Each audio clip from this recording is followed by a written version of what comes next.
If you had told me when I was a freshman in college that I was going to be sober by the time I graduated, I would have said, hold my beer, you're crazy. For me, it started a little bit before I was in college, and I think it does for everyone. They have their first sip of alcohol in high school. It's what the cool kids are doing, and you just kind of progress from there. By the time you get to college, you want to hang out with the people that are throwing parties, or if you're like me, you joined a fraternity, and it just progressively got different as you went through college. Freshman year, you might be doing some fraternity stuff, or you're going out to freshman bars, or you're going out to your friend's apartment. For me personally, my freshman year going through COVID, we really didn't have anything else to do besides drink. So that's all we did. The same few 4 or 5 friends, we all got together and just drank. We tried different drinks, different kinds of drinks, seeing how much we could drink. And really nothing changed once we came out of COVID. If anything, it was more so a shared experience, and everyone else wanted to bring that sort of alcoholic lifestyle back into college, which for us, we thought was totally fine. We didn't have a problem with that. We were throwing events. I moved into an apartment on campus, and we were having a great time. What I didn't think or didn't foresee was the effect that that would have on me, both mentally, personally, health-wise, and academically. So after a terrible junior year academically, I decided it was time to quit. It's definitely been the best decision of my life, and these are the things that I experienced while going through this journey. First and foremost, social events felt way different. So instead of being able to rely on alcohol, I had to be more present, I had to work on my social skills, and I really had to question if that was the environment I really wanted to be in. So for the first few months, it was still going out to bars, playing pool, darts, hanging out with other people in that environment, but I felt like I was sort of not fully invested into this. I didn't really want to be there. And that kind of leads me into my next experience of you have to find things that you actually enjoy doing. I was still hanging out with some friends that wanted to and liked to go out, and one night we did go out, and we were standing in line. It was about 11:30 at night, and we were in a line. It was sort of drizzling outside, and the line just wasn't moving. And I thought to myself, what am I doing here? Why am I in this line? Like, I like hanging out with these people, but is this the environment that I want to be hanging out with these people in? And that was the last time I went out. After that, I said, this is not a good use of my time. I could be doing better things. And that led me to ask myself, well, what kind of things do I want to do? So if I don't want to go out to bars, where do I want to go?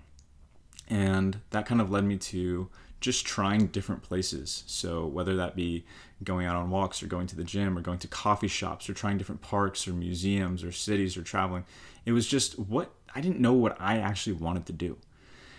For me, it was always going and hanging out with friends and drinking, but that wasn't an option anymore. So I had to learn what was actually out there and then try a little bit of each thing until I learned and figured out what I actually wanted to do. The third thing I experienced is that people actually start to respect you more.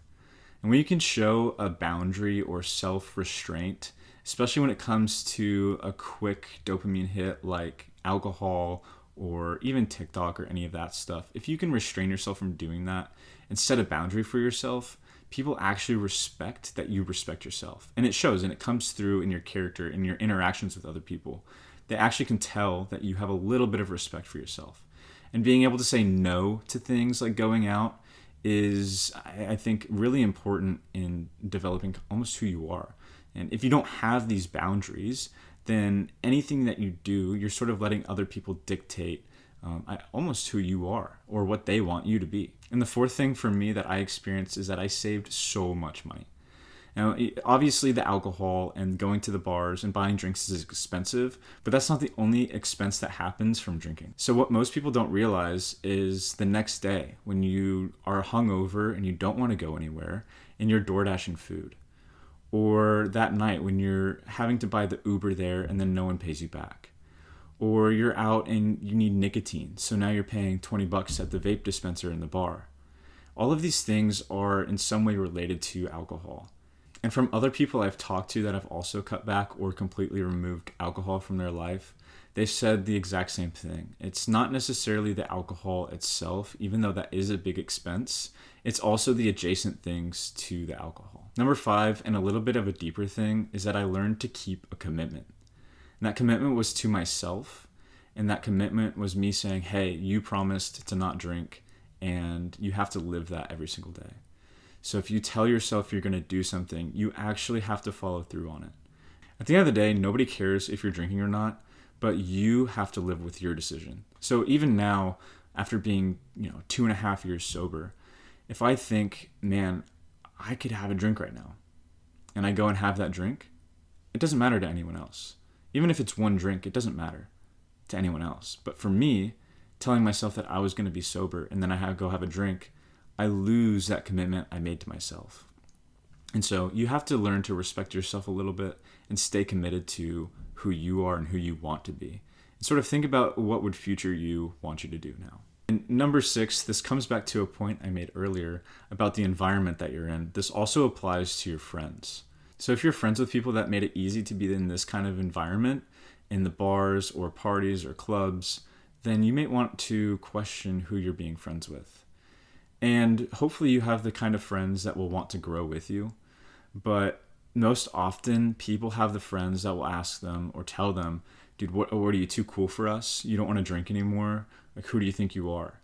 And trying to pull you closer away from sobriety than helping you and supporting you in your sobriety. And so it really makes you wonder, what kind of person do I want to be friends with? And obviously you have to be pretty introspective with that. And at the same time, you should emulate the kind of person you want to be friends with. So if you want to be friends with someone who's trying to achieve their goals, you have to ask, well, what kind of goals would I want that person to be achieving? And also think about that for yourself. And once you figure those out, you can align who you want to be friends with where you want to go in life. You have the ability to create your friend group, create who you want to be friends with. But also, if you want to be friends with someone who's ambitious and outgoing and getting closer to their goals, you have to be that same kind of person. And on that note, number 7 is that people try to take you away from your goal. So oftentimes, like I said before, people will ask you, do you think you're too cool for us? Or you're not going to have a drink tonight? And in fact, alcohol is the only drug where people question why you're not doing it. They always ask you, why are you drinking? And it's kind of funny when you ask them in return, why are you drinking? Just because someone says you're in your 20s and you need to let go and live doesn't mean that you actually have to listen to them. In fact, that's the kind of comment someone makes when they're taking you away from your goal. And people don't like to see other people doing better than them. So it's almost in their nature to just want to bring them back down to their level. I think most people would agree with that, but the eyeball can't see itself. And so when you're hanging out with these people, it doesn't feel like you're with the wrong group. In fact, it feels very fun. It's exciting. There's always something new going on. But that doesn't necessarily mean that these people are going to get you where you want to go in your future. And last but not least, the most important thing is that your health will greatly improve. And what's funny enough is that the first few weeks after quitting alcohol, my sleep actually got worse. I was having really weird dreams. I couldn't sleep. But it's just the body adapting to not having alcohol. And from there, your skin clears up. You have this glow about you almost. You decide you want to do other things too that are healthier for you. So you might clean up your diet. You might start going to the gym. And these are all things that stem from the ability to keep that commitment to yourself. For example, this translates directly to the gym. You can keep that commitment and say, hey, I'm going to go to the gym every day. And if you're committed like you are to your sobriety, then you'll be able to develop those gains over time. Additionally, you're not spending 10 hours a day the next day in bed with a hangover on TikTok, on Instagram Reels, wasting your time away. You'll have more energy once you get better sleep, especially with time. You won't feel so anxious the day after drinking.